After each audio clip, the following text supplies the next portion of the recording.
Question ये हो गया फोर्स के द्वारा बर्डन और काइनेटिक एनर्जी टी टाइम पर कितना होगा वो निकालना है। सॉल्व करिए देखिए।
मतलब कुछ नहीं दिया तो रिलेशन में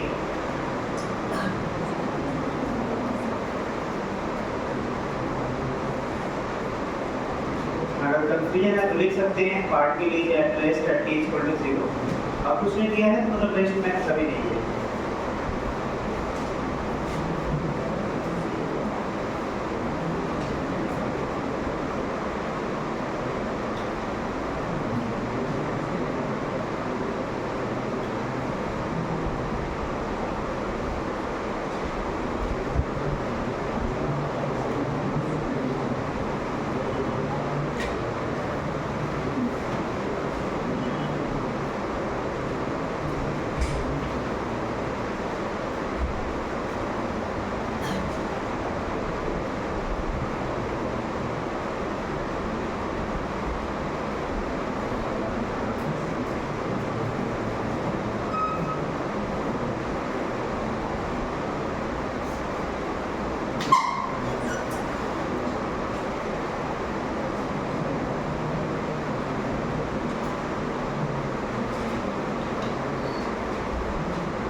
आ गया आंसर। बर्डन बाई पहला बर्डन बाई ग्रेविटेशनल फोर्स। अच्छा यहाँ पर तीनों के द्वारा जो भी बर्डन पूछ रहा है क्योंकि ये भी फोर्स कुछ नहीं दिया मतलब कांस्टेंट दिया हुआ है, ये कांस्टेंट फोर्स है तो हमें फोर्स का बर्डन का फार्मूला लगाना पड़ेगा force into displacement cos theta theta के बीच का एंगल फोर्स और डिस्प्लेसमेंट का। तो यहाँ पर जरूरत पड़ेगा हमें डिस्प्लेसमेंट का, तो यहाँ पर सबसे पहला काम करेंगे हम लोग डिस्प्लेसमेंट निकाल लेंगे। क्लियर ना? तो कितने टाइम से कितने टाइम के बीच का डिस्प्लेसमेंट निकालेंगे। तो यहाँ पर जो दिया हुआ है कि ये सब बर्डन निकालना है इन सभी फोर्स के द्वारा t टाइम में, इसका मतलब कि t टाइम में कितना डिस्प्लेसमेंट कवर करेगा वो भी हमें निकालना पड़ेगा। तो सबसे पहला काम ये कर लेते हैं, वो डिस्प्लेसमेंट निकाल लेते हैं। अब वो कैसे आएगा, तो यहाँ पर जो है फोर्स दिया हुआ है, फोर्स और मास दिया हुआ है, तो एक्सेलरेशन क्या आ जाएगा, फोर्स डिवाइडेड बाय मास, ये आ जाएगा एक्सेलरेशन। और क्योंकि स्टार्टिंग में t=0 पर वो रेस्ट से चलना स्टार्ट किया, तो यहाँ पर अगर डिस्प्लेसमेंट निकालना हो तो s बराबर ut plus half t square से ut वाला पोर्शन 0 हो जाएगा, इनिशियल वेलोसिटी 0 है तो हाफ एक्सेलरेशन यहाँ से आ जाएगा f divided by m into T time में टी स्क्वायर। देखिए ये आ गया डिस्प्लेसमेंट, जिसका जरूरत पड़ेगा वर्क डन निकालेंगे तब। अब बताइए वर्क डन बाई mg क्या होगा? 0 क्या होगा बताइए वर्क डन बाई mg?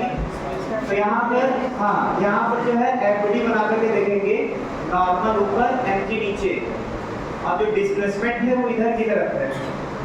जो डिस्प्लेसमेंट है वो इस डायरेक्शन में है, तो mg के साथ जो डिस्प्लेसमेंट है वो 90 डिग्री बना रहा है।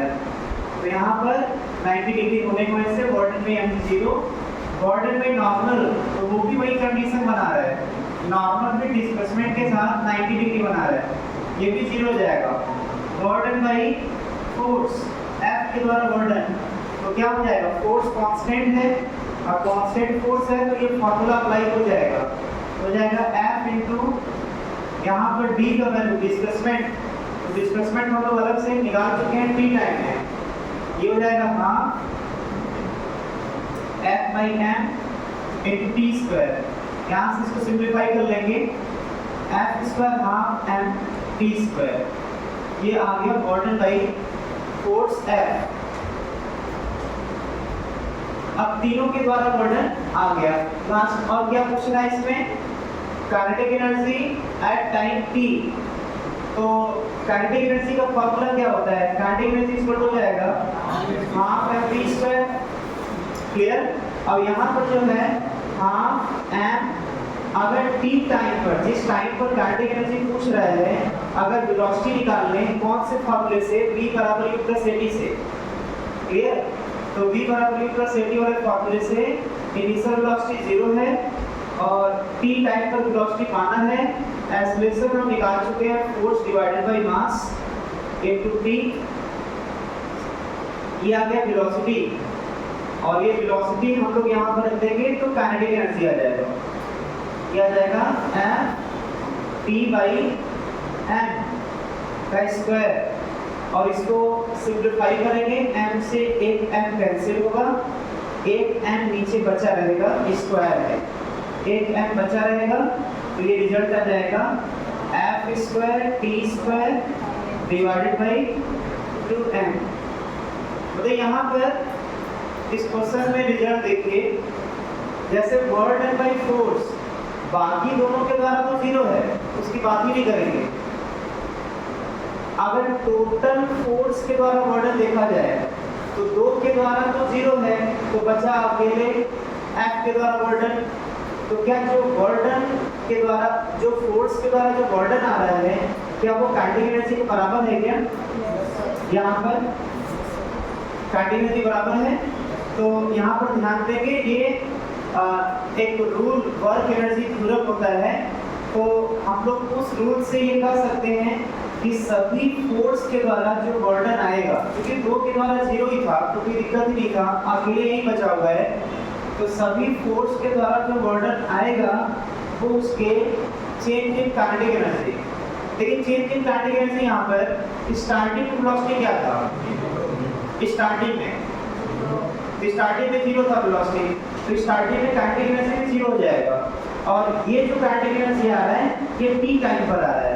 तो इसका मतलब कि अगर हम चेंज इन काइनेटिक एनर्जी की बात करें, चेंज इन काइनेटिक एनर्जी मतलब final kinetic energy minus initial kinetic energy.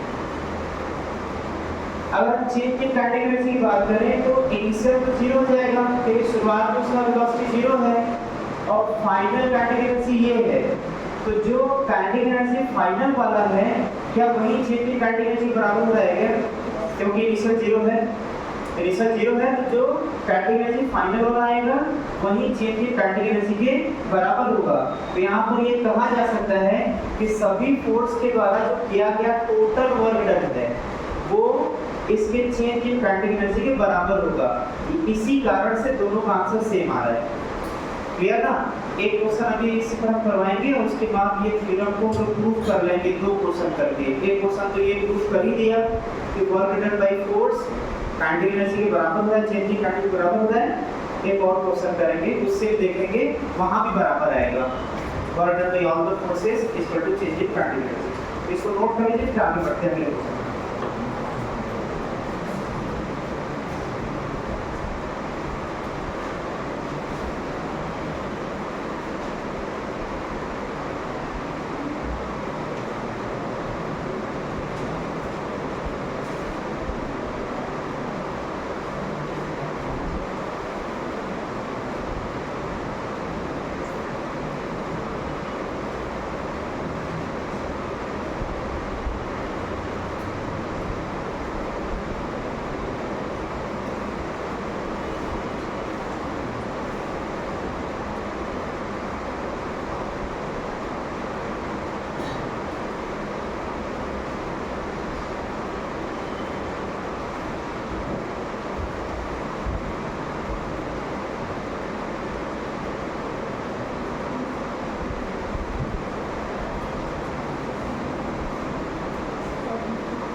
Student पूछ रहा है तो डिस्प्लेसमेंट तो निकालना ही पड़ेगा, 4 सेकंड में कितना चला है। बिना डिस्प्लेसमेंट निकाले तो ऑर्डर आएगा नहीं, फार्मूले में जरूरत पड़ेगा ना, फार्मूले में। पहला स्टेप डिस्प्लेसमेंट निकाल लीजिए, फिर सॉल्व करिए।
देखिए इसमें एक करके पहले तो ऑर्डर निकालना है तो डिस्प्लेसमेंट चाहिए, और डिस्प्लेसमेंट निकालने के लिए जैसे S बराबर ut plus half T square, क्योंकि वेरिएबल फोर्स तो है नहीं कहीं पर भी, फोर्स तो वैरी कर नहीं रहा है, तो इसका मतलब ये हुआ कि वहां पर हम लोग order equal to fd cos theta ये फॉर्मूला अप्लाई कर सकते हैं। तो fd cos थीटा से ऑर्डर लाएंगे तो वहां पर हमें डिस्प्लेसमेंट का जरूरत पड़ेगा, और वो डिस्प्लेसमेंट जो है वो हम लोग S बराबर ut plus half T square फॉर्मूले से लाएंगे। और इससे भी तभी ला सकते हैं, इससे तभी ला सकते हैं जब हमें एक्सप्रेशन पता रहेगा। तो सबसे पहला काम इसका एक्सप्रेशन लाइए,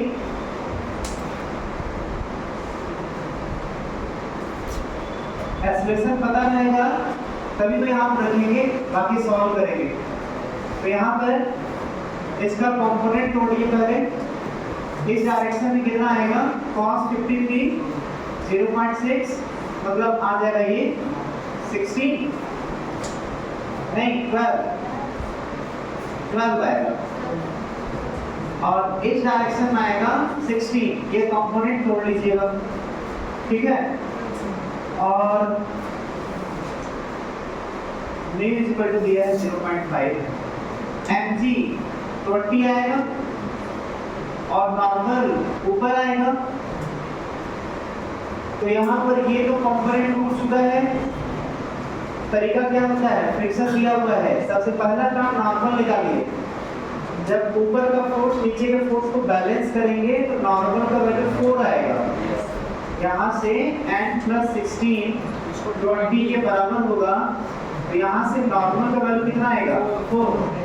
और जब नॉर्मल आ गया तो हम मैक्सिमम स्टैटिक फ्रिक्शन फोर्स निकाल सकते हैं Vs into n के फॉर्मूले से। देखिए यहाँ पर Vs और Vk दोनों सेम है, क्योंकि दोनों अलग नहीं दिए हुए हैं। तो 0.5 यहाँ पर रखिए, नॉर्मल 4, ये आ गया 2 न्यूटन, मतलब यहाँ पर Fmax भी 2 न्यूटन होगा, और जरूरत पड़ेगा तो काइनेटिक फ्रिक्शन जो होगा वो भी 2 न्यूटन ही होगा, क्योंकि दोनों का वैल्यू सेम दिया है। बाहरी फोर्स ज्यादा है, क्षमता कम है, तो ब्लॉक चलेगा तो लगेगा, यही लगेगा काइनेटिक फ्रिक्शन। तो नेट फोर्स कितना आएगा, तो ब्लॉक पर इधर लग गया 12, और फ्रिक्शन पीछे लग गया 2 न्यूटन का, ये फ्रिक्शन लगा है काइनेटिक फ्रिक्शन, और ये लगा है एक्सटर्नल फोर्स का पार्ट। तो नेट एक्सेलरेशन निकालना है, तो net acceleration is equal to net force divided by total mass.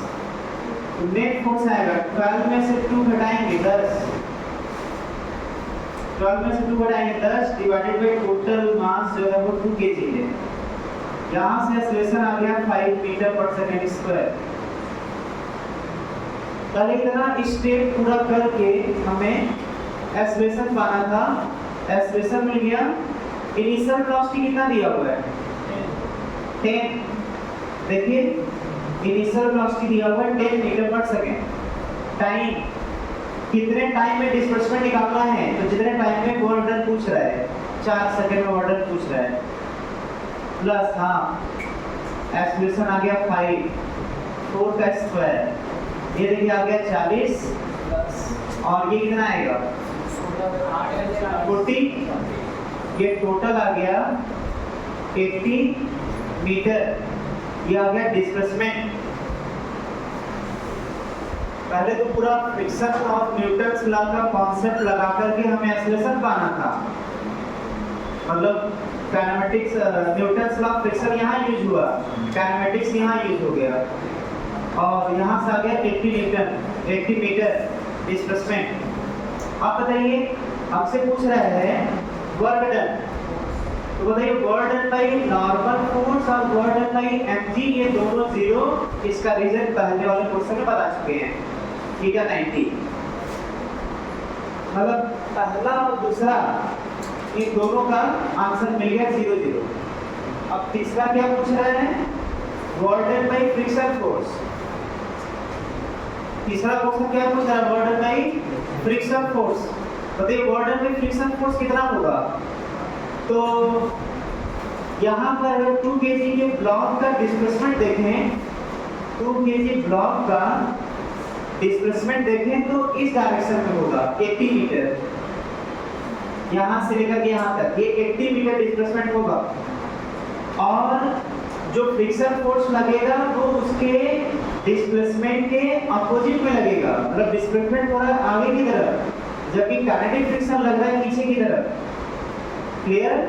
तो बताइए यहाँ पर चल रहा है आगे और फोर्स लग रहा है पीछे, तो दोनों अपोजिट हो गए 180 डिग्री पर। तो यहाँ पे work done by friction minus में आएगा।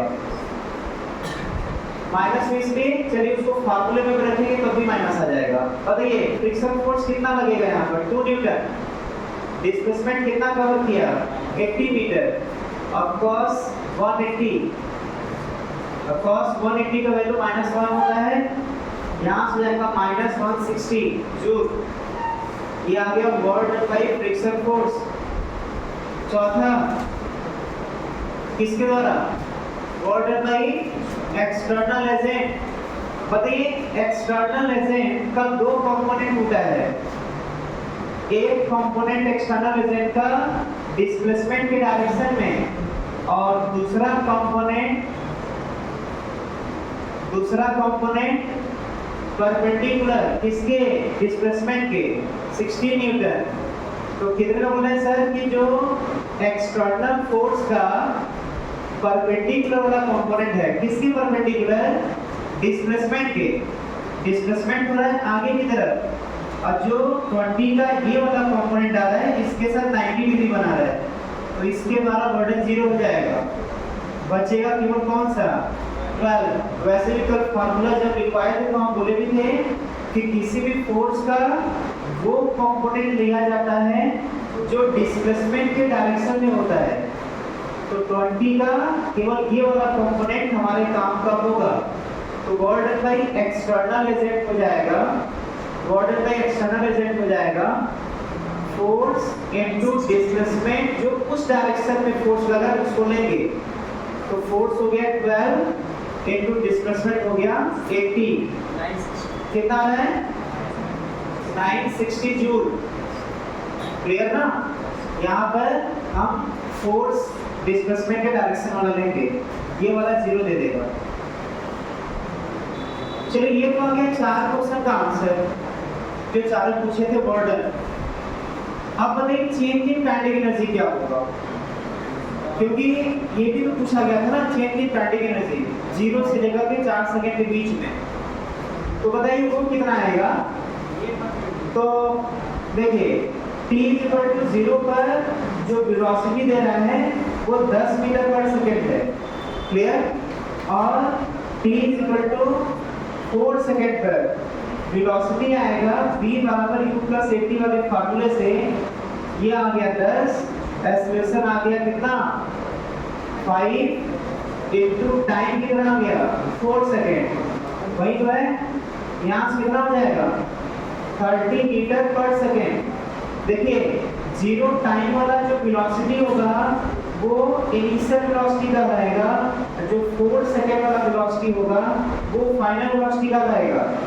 आप बताइए चेंज इन काइनेटिक एनर्जी पूछ रहा है, क्या होता है formula, m final velocity minus initial velocity, यही तो होगा change in kinetic energy. Half और m बाहर निकल जाएगा ब्रैकेट से, अंदर बचेगा ये, और यहाँ से जाएगा हाफ, मास कितना होगा 2 kg। अब फाइनल वेलोसिटी 30 का स्क्वायर माइनस 10 का स्क्वायर, देखिए यहाँ से आ जाएगा ये कैंसिल, और ये कितना आएगा 800 आ रहा है, ये नहीं 900 आएगा, ये माइनस 100 करेंगे तो 800 आ जाएगा। ये आ गया change in kinetic energy, clear.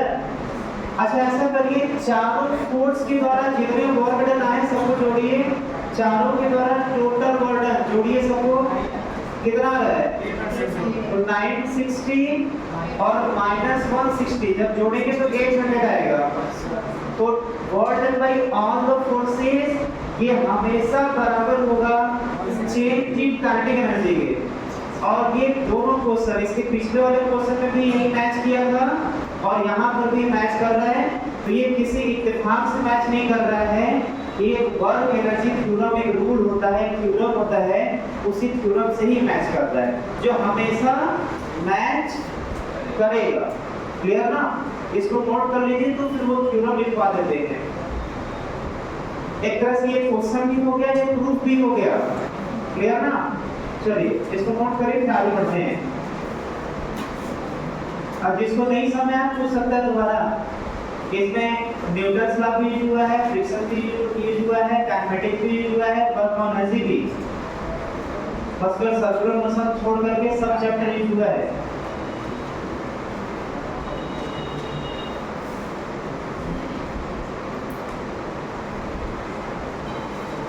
जल्दी से नोट करिए तो।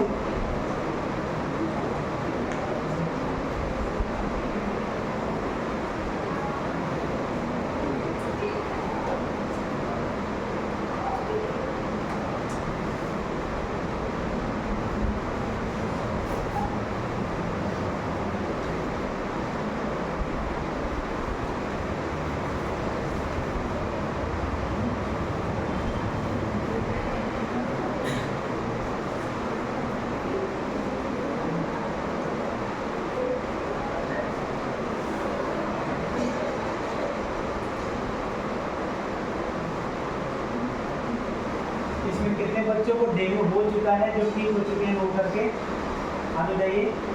जिनको डेंगू हो चुका है मतलब वही सही हो चुका है।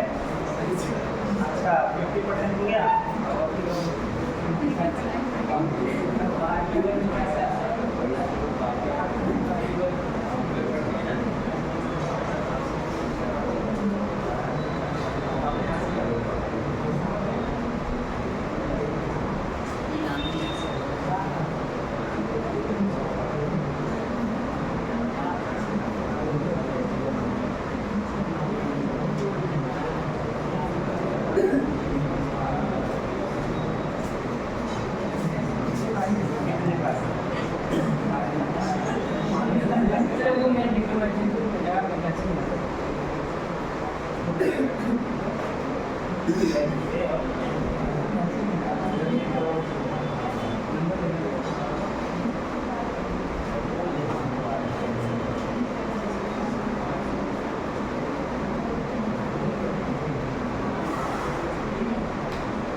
फास्ट नोट करिए जल्दी।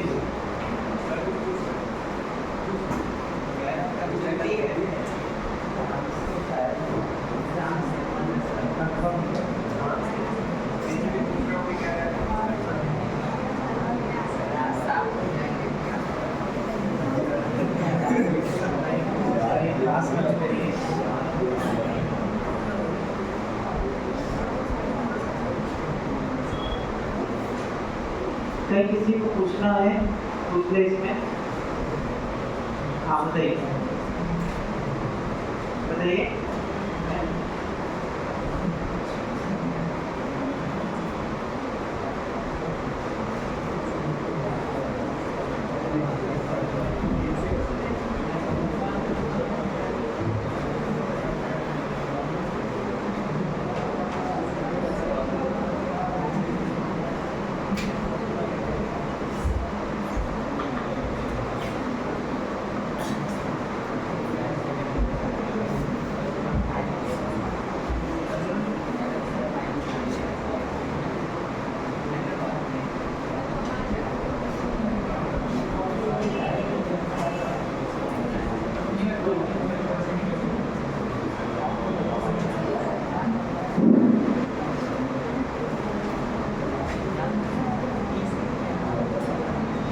हो गया।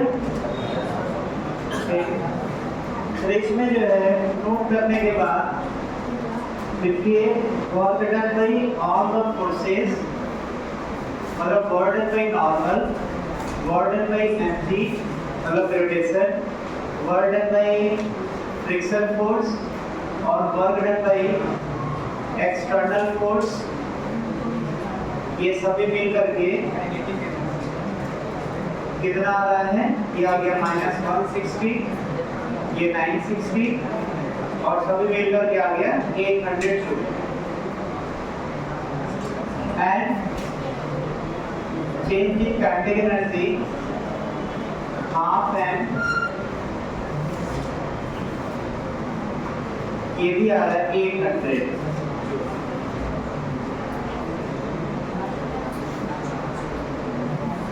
ठीक है, ये पॉइंट लिख लीजिए आपको कॉपी में, तो लिखवा देते हैं,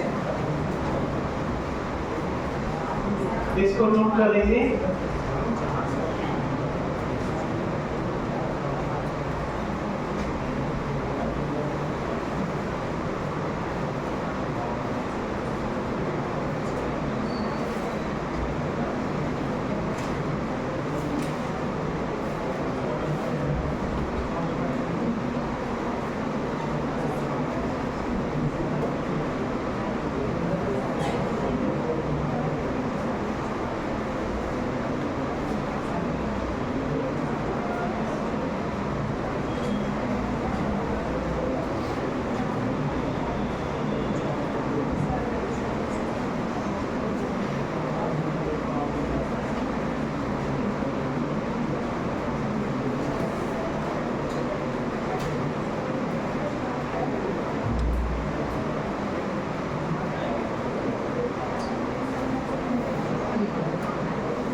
एक थ्योरम है, लिख लीजिए इसको। एक थ्योरम जो है order by all the forces, चाहे उसमें इंटरनल फोर्स हो चाहे एक्सटर्नल फोर्स हो, सभी का जो ऑर्डर होगा on any system will be always equal to change in kinetic energy of the system.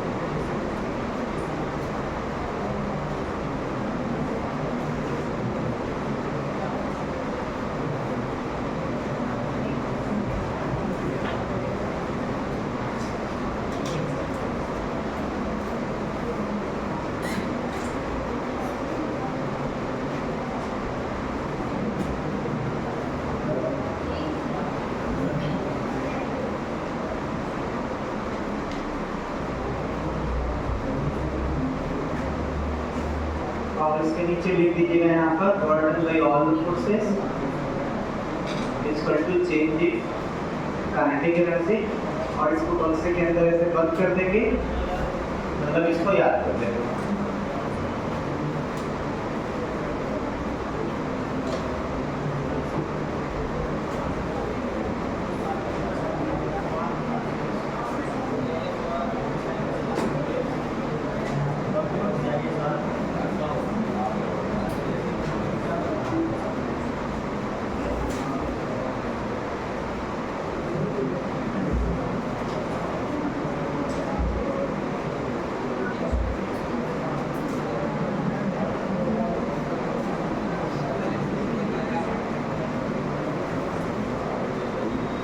बात क्यों हो रहा है?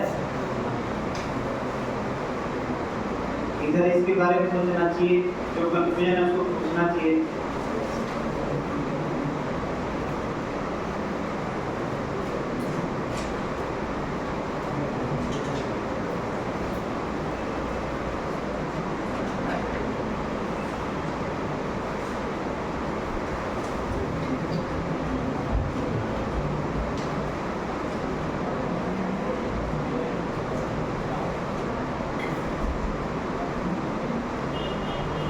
हो गया? क्वेश्चन देखिए, a block of the mass 2 kg, a block of the mass 2 kg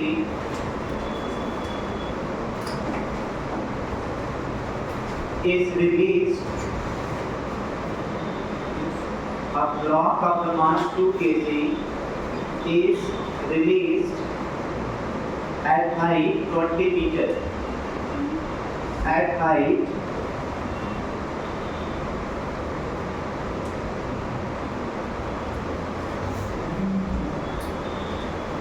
20 meter. If ball blocked, if block reaches at ground, if block reaches at ground with velocity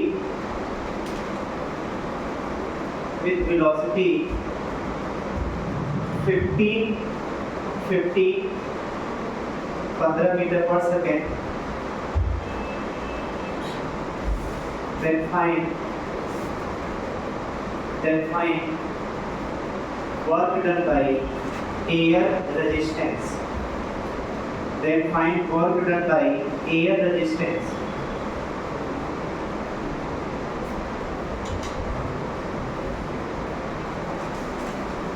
Try again.